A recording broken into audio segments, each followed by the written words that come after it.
talk about step by step how to achieve enlightenment.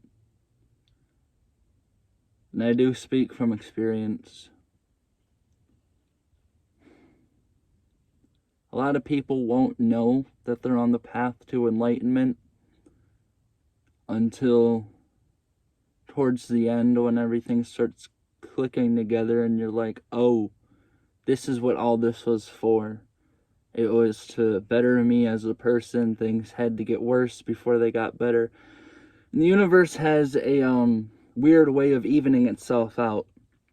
Everything is balanced, such as our actions and what we do. For me, it was alcoholism.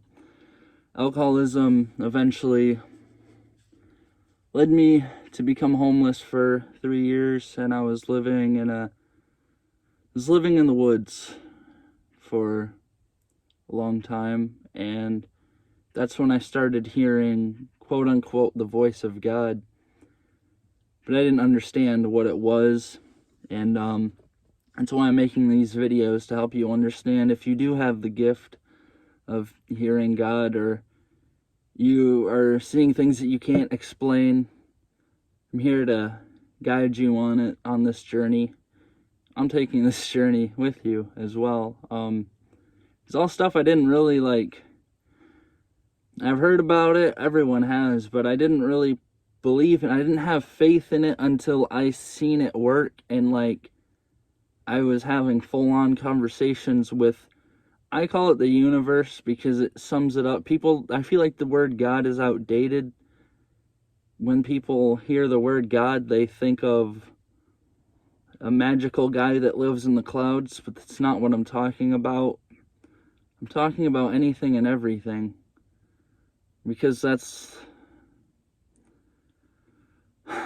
to really understand God, you have to understand false equals true. And it's a concept in philosophy, which is, if you dig deep enough, anything cancels itself out. And it's back to what I was saying about how the universe has a balance.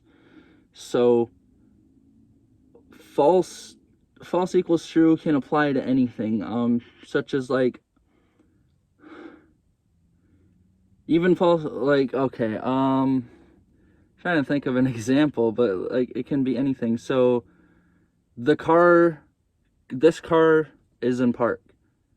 Yes, that is true as of right now, but since time only moves forward, this car is not in park. It is in all states that it will be, because false equals true. Time is just a concept in our head, all that shit. Therefore, everything is its counterpart, and it's a balance.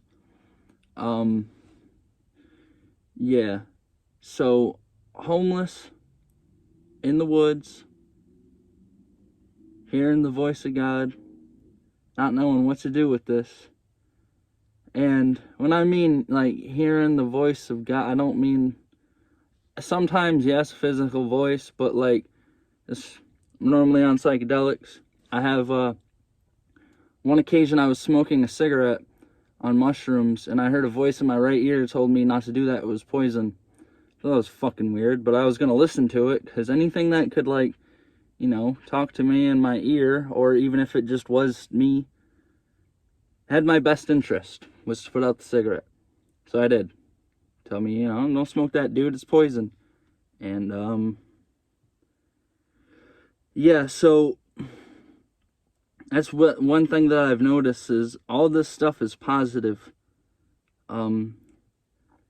Everything that comes from the universe, comes from God, it's everything, so it's positive and negative, but we as the videotape, we as the feeders of all this, that see all the knowledge, we get to filter out what we want. So by focusing on the good parts of everything, our reality becomes bliss.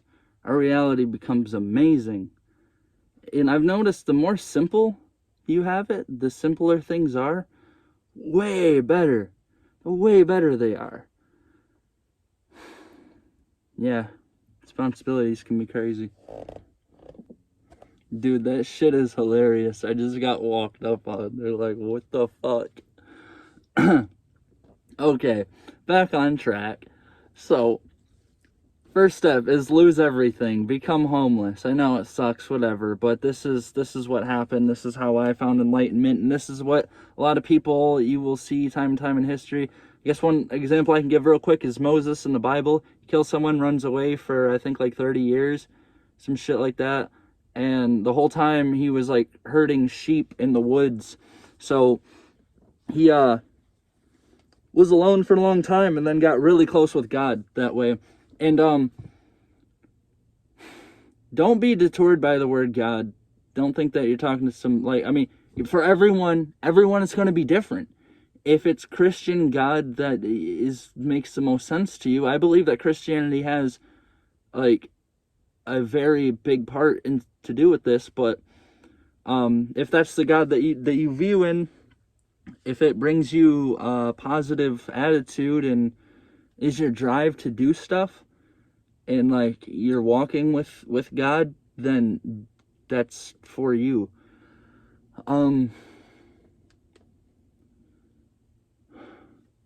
I like to think of God as just an endless pool of knowledge floating above our head that we can reach from at any time, but it's also like it's alive and sentient. I don't want to discuss the sentient part of God because I don't understand it fully, and I don't want to lead anyone. I don't want to misguide anyone, but I will say that if you follow the signs, listen, and every once in a while just say like, I trust in your path. I trust that I'm where I need to be. Then you will see like drastic changes, and it's almost like you'll have inside jokes between you and the universe, or you and God, however you want to view it. It's like you'll see a number, like for me a lot of times it's 444. When I see 444, I just know that it's like a little nod from the universe, and it's just weird how you'll look up at that exact time, like you haven't checked the clock all day, you happen to look up and it's just a repeating number. And this will happen more and more and more. And this is how the universe talks, I've noticed.